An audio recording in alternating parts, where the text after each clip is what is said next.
नमस्कार दोस्तों, रंगमंच कहानियों में आपका स्वागत है। आइए सुनते हैं लेखक शरत चंद्र चट्टोपाध्याय की प्रसिद्ध कहानी अनुपमा का प्रेम। अनुपमा का प्रेम। 11 वर्ष की आयु से ही अनुपमा उपन्यास पढ़ पढ़ कर मस्तिष्क को एकदम बिगाड़ बैठी थी।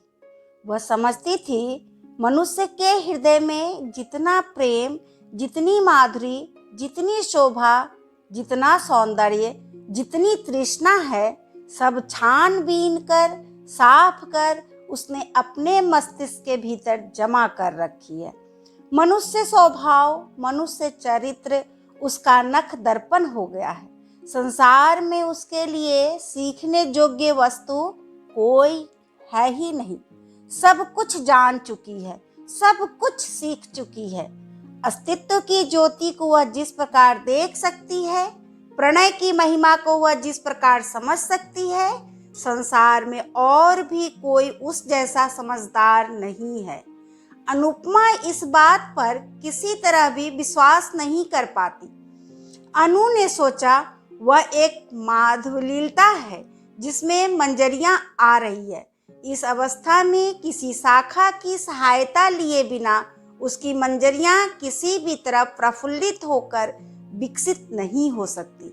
इसलिए ढूंढ खोजकर एक नवीन व्यक्ति को सहयोगी की तरह उसने मनोनीत कर लिया एवं 2-4 दिन में ही उसे मन, प्राण, जीवन, यौवन सब कुछ दे डाला। मन ही मन देने अथवा लेने का सबको समान अधिकार है, परंतु ग्रहण करने से पूर्व सहयोगी को भी बताने की आवश्यकता होती है। यहीं आकर माधुरीता कुछ विपत्ति में पड़ गई। नवीन निरोधकांत को वह किस तरह जताए कि वह उसकी माधुरीता है, विकसित होने के लिए खड़ी हुई है। उसे आश्रय न देने पर इसी समय मंजरियों के पुष्पों के साथ वह पृथ्वी पर लोटती पोटती प्राण देगी। परंतु सहयोगी उसे न जान सका। न जानने पर भी अनुमान का प्रेम उत्तरोत्तर वृद्धि पाने लगा। अमृत में विष, सुख में दुख, प्रणय में विच्छेद चिर प्रसिद्ध है। 2-4 दिन में ही अनुपमा विरह व्यथा से जर्जर शरीर होकर मन ही मन बोली, स्वामी तुम मुझे ग्रहण करो या ना करो, बदले में प्यार दो या ना दो, मैं तुम्हारी चीर दासी हूँ। प्राण चले जाए यह स्वीकार है, परंतु तुम्हें किसी भी प्रकार नहीं छोड़ूंगी। इस जन्म में ना पा सकूं तो अगले जन्म में अवश्य पाऊंगी। तब देखोगे सती साध्वी की क्षुब्ध भुजाओं में कितना बल है। अनुपमा बड़े आदमी की लड़की है। घर में संलग्न बगीचा भी है, मनोरमा सरोवर भी है, वहाँ चांद भी उठता है, कमल भी खिलते हैं, कोयल भी गीत गाती है, भौरे भी गुंजारते हैं।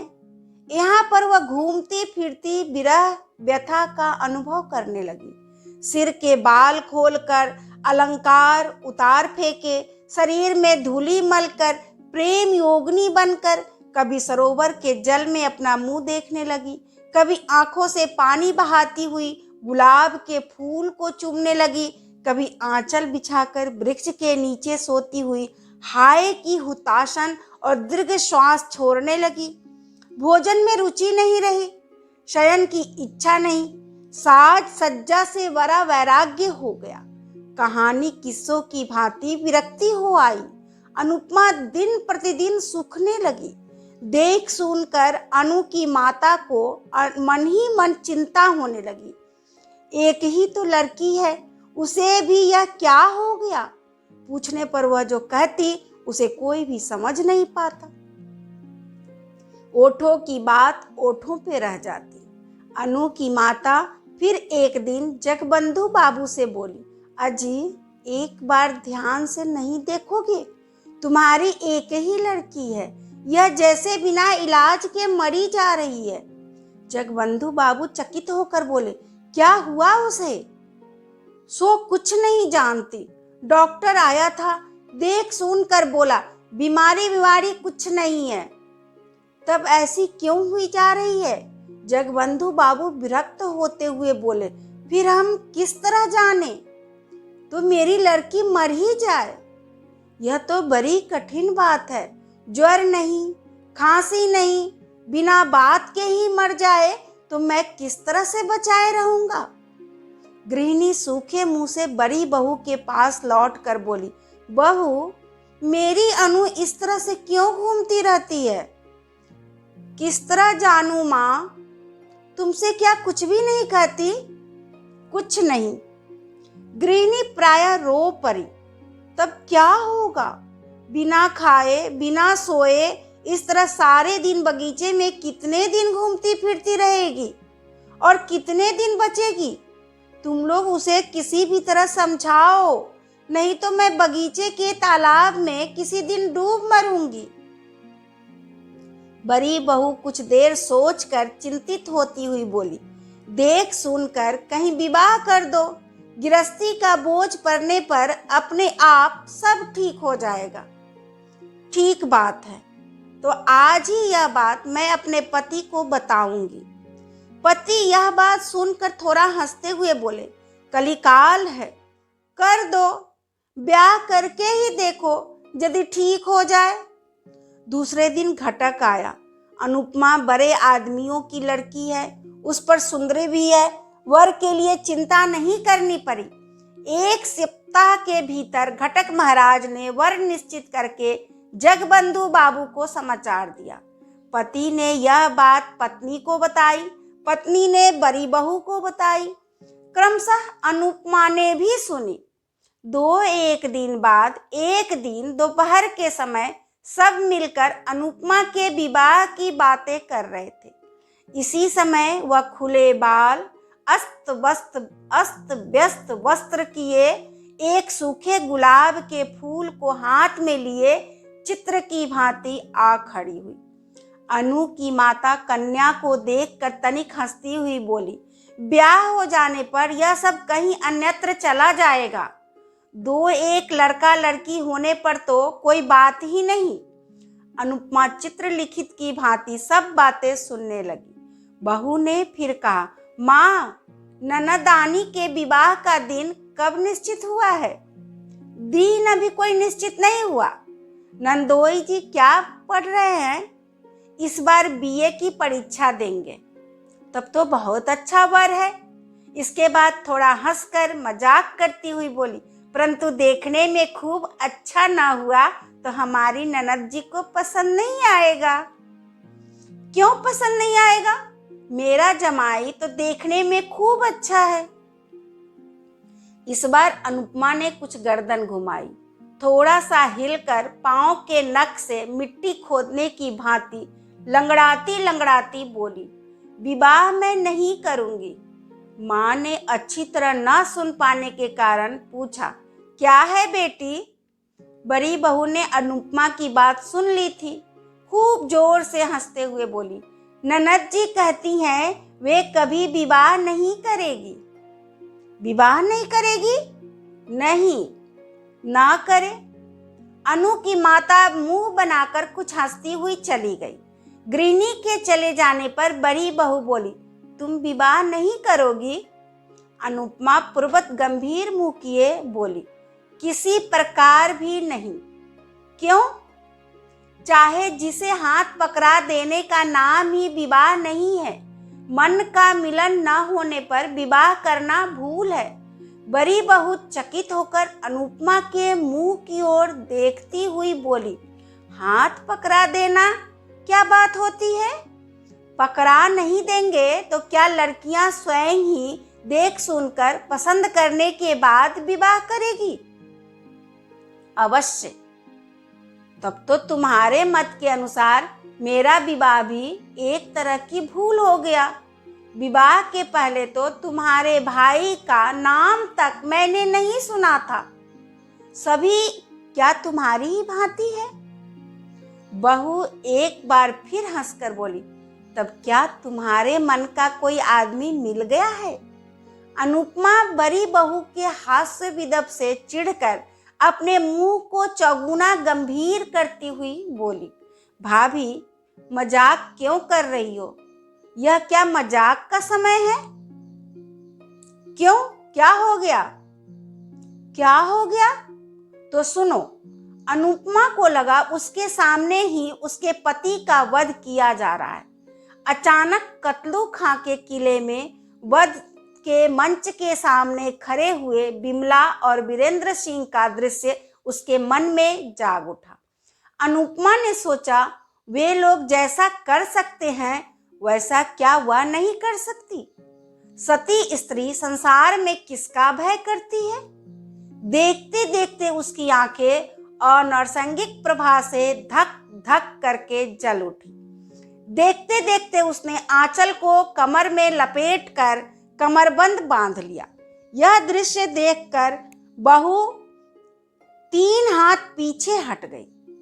क्षण भर में अनुपमा बगल वाले पलंग के पाए को जकड़कर आंखें ऊपर उठाकर चित्कार करती हुई कहने लगी, प्रभु, स्वामी, प्राणनाथ, संसार के सामने आज मैं मुक्त कंठ से चित्कार करती हूँ, तुम ही मेरे प्राणनाथ हो। प्रभु, तुम मेरे हो, मैं तुम्हारी हूँ। यह खाट के पाए नहीं, ये तुम्हारे दोनों चरण हैं। मैंने धर्म को साक्षी करके तुम्हें पति रूप में वरण किया है। इस समय भी तुम्हारे चरणों को स्पर्श करती हुई कह रही हूँ, इस संसार में तुम्हें छोड़कर अन्य कोई भी पुरुष मुझे स्पर्श नहीं कर सकता। किसमें शक्ति है कि प्राण रहते हमें अलग कर सके? अरे माँ, जगत जननी, बड़ी बहू चित्कार करती हुई दौड़ती बाहर आ पड़ी। अरे देखते हो ननद रानी कैसा ढंग अपना रही है। देखते देखते गृहिणी भी दौड़ी आई। बहू रानी का चित्कार बाहर तक जा पहुंचा था। क्या हुआ? क्या हुआ? क्या हो गया? कहते गृह स्वामी और उनके पुत्र चंद्रबाबू भी दौड़े आए। कर्ता, गृहिणी, पुत्र, पुत्रवधू और दास दासियों से क्षण भर में घर में भीड़ हो गई। अनुपमा मूर्छित होकर खाट के समीप पड़ी हुई थी। गृहिणी रो उठी, मेरी अनु को क्या हो गया? डॉक्टर को बुलाओ, पानी लाओ, हवा करो इत्यादि। इस चित्कार से आधे पड़ोसी घर में जमा हो गए। बहुत देर बाद आंखें खोलकर अनुपमा धीरे धीरे बोली, मैं कहाँ हूँ? उसकी माँ उसके पास मुंह लाती हुई स्नेहपूर्वक बोली, कैसी हो बेटी? तुम मेरी गोद में लेटी हो। अनुपमा दीर्घ निश्वास छोड़ती हुई धीरे से बोली, ओह, तुम्हारी गोदी में? मैं समझ रही थी कहीं अन्यत्र। स्वप्न नाटकों में उनके साथ बही जा रही थी। पीड़ा विगलित अश्रु उसके कपोलों पर बहने लगे। माता उन्हें पोंछती हुई कातर स्वर में बोली, क्यों रो रही हो बेटी? अनुपमा दीर्घ निश्वास छोड़कर चुप रह गई। बड़ी बहू चंद्रबाबू को एक और बुलाकर बोली, सबको जाने को कह दो, ननद रानी ठीक हो गई है। क्रमशः सब लोग चले गए। रात को बहू अनुपमा के पास बैठकर बोली, ननद रानी, किसके साथ विवाह होने पर तुम सुखी रहोगी? अनुपमा आंखें बंद करके बोली, सुख दुख मुझे कुछ नहीं है, वही मेरे स्वामी हैं। सो तो मैं समझती हूँ, परंतु वे कौन है? सुरेश, मेरे सुरेश। सुरेश? राखाल मजुमदार के लड़के? हाँ, वे ही। रात में ही गृहिणी ने यह बात सुनी। दूसरे दिन सवेरे ही मजुमदार के घर जा उपस्थित हुई। बहुत सी बातों के बाद सुरेश की माता से बोली, अपने लड़के के साथ मेरी लड़की का विवाह कर लो। सुरेश की माता हंसती हुई बोली, बुरा क्या है? बुरे भले की बात नहीं, विवाह करना ही होगा। तो सुरेश से एक बार पूछाऊं, वह घर में ही है। उसकी संपत्ति होने पर पति को असहमति नहीं होगी। सुरेश उस समय घर में रहकर बीए की परीक्षा की तैयारी कर रहा था। एक क्षण उसके लिए 1 वर्ष के समान था। उसकी माँ ने विवाह की बात कही, मगर उसके कान में नहीं पड़ी। गृहिणी ने फिर कहा, सुरो, तुझे विवाह करना होगा। सुरेश मुंह उठाकर बोला, वह तो होगा ही, परंतु अभी क्यों? पढ़ने के समय यह बातें अच्छी नहीं लगती। गृहिणी अप्रतिभ होकर बोली, नहीं नहीं, पढ़ने के समय क्यों? परीक्षा समाप्त हो जाने पर विवाह होगा। कहाँ? इसी गांव में जगबंधु बाबू की लड़की के साथ। क्या? चंद्र की बहन के साथ, जिसे मैं बच्ची कहकर पुकारता हूँ? बच्ची कहकर क्यों पुकारेगा? उसका नाम अनुपमा है। सुरेश थोड़ा हंसकर बोला, हाँ, अनुपमा। दूर वह तो बड़ी कुत्सित है। कुत्सित कैसे हो जाएगी? वह तो देखने में अच्छी है। भले ही देखने में अच्छी, एक ही जगह ससुराल और पिता का घर होना मुझे अच्छा नहीं लगता। क्यों? उसमें और क्या दोष है? दोष की बात का कोई मतलब नहीं। तुम इस समय जाओ माँ, मैं थोड़ा पढ़ लूं। इस समय कुछ भी नहीं होगा। सुरेश की माता लौट आकर बोली, सुरो तो एक ही गांव में किसी प्रकार भी विवाह नहीं करना चाहता। क्यों? सो तो नहीं जानती। अनु की माता मजुमदार की गृहिणी का हाथ पकड़कर कातर भाव से बोली, यह नहीं होगा बहन, यह विवाह तुम्हें करना ही पड़ेगा। लड़का तैयार नहीं है, मैं क्या करूं बताओ? न होने पर भी मैं किसी तरह नहीं छोड़ूंगी। तो आज ठहरो, कल फिर एक बार समझा दूंगी, यदि सहमत कर सकी। अनु की माता घर लौटकर जगबंधु बाबू से बोली, उनके सुरेश के साथ हमारी अनुपमा का जिस तरह विवाह हो सके वह करो। पर क्यों बताओ तो? राम गांव में तो एक तरह से सब निश्चिंत हो चुका है। उस संबंध को तोड़ दे क्या? कारण है? क्या कारण है? कारण कुछ नहीं, परंतु सुरेश जैसा रूप गुण संपन्न लड़का हमें कहाँ मिल सकता है? फिर मेरी एक ही तो लड़की है, उसे दूर नहीं ब्याहूंगी। सुरेश के साथ ब्याह होने पर जब चाहूंगी तब उसे देख सकूंगी। अच्छा, प्रयत्न करूंगा। प्रयत्न नहीं, निश्चित रूप से करना होगा। पति नथ का हिलना डुलना देखकर हंस पड़े, बोले, यही होगा जी। संध्या के समय पति मजुमदार के घर से लौट आकर गृहिणी से बोले, वहां विवाह नहीं होगा। मैं क्या करूं बताओ? उनके तैयार ना होने पर मैं जबरदस्ती तो उन लोगों के घर में लड़की को नहीं फेंक आऊंगा। करेंगे क्यों नहीं? एक ही गांव में विवाह करने का उनका विचार नहीं है। गृहिणी अपने मस्तिष्क पर हाथ मारती हुई बोली, मेरे ही भाग्य का दोष है। दूसरे दिन वह फिर सुरेश की मां के पास जाकर बोली, दीदी विवाह कर लो, मेरी भी इच्छा है, परंतु लड़का किस तरह तैयार हो? मैं छिपाकर सुरेश को और भी 5,000 रुपये दूंगी। रुपयों का लोभ बड़ा प्रबल होता है। सुरेश की मां ने यह बात सुरेश के पिता को जताई। पति ने सुरेश को बुलाकर कहा, सुरेश, तुम्हें यह विवाह करना ही होगा। क्यों? क्यों? फिर क्यों? इस विवाह में तुम्हारी मां का मत ही मेरा भी मत है। साथ ही साथ एक कारण भी हो गया है। सुरेश सिर नीचा किए बोला, यह पढ़ने लिखने का समय है, परीक्षा की हानि होगी। उसे मैं जानता हूँ बेटा, पढ़ाई लिखाई की हानि करने के लिए तुमसे नहीं कह रहा हूँ। परीक्षा समाप्त हो जाने पर विवाह करो। जो आज्ञा। अनुपमा की माता की आनंद की सीमा न रही। फौरन यह बात उन्होंने पति से कही। मन के आनंद के कारण दास दासी सभी को यह बात बताई। बड़ी बहू ने अनुपमा को बुलाकर कहा, यह लो, तुम्हारे मन चाहे वर को पकड़ लिया है। अनुपमा लज्जापूर्वक थोड़ा हंसती हुई बोली, यह तो मैं जानती थी। किस तरह जाना? चिट्ठी पत्री चलती थी क्या?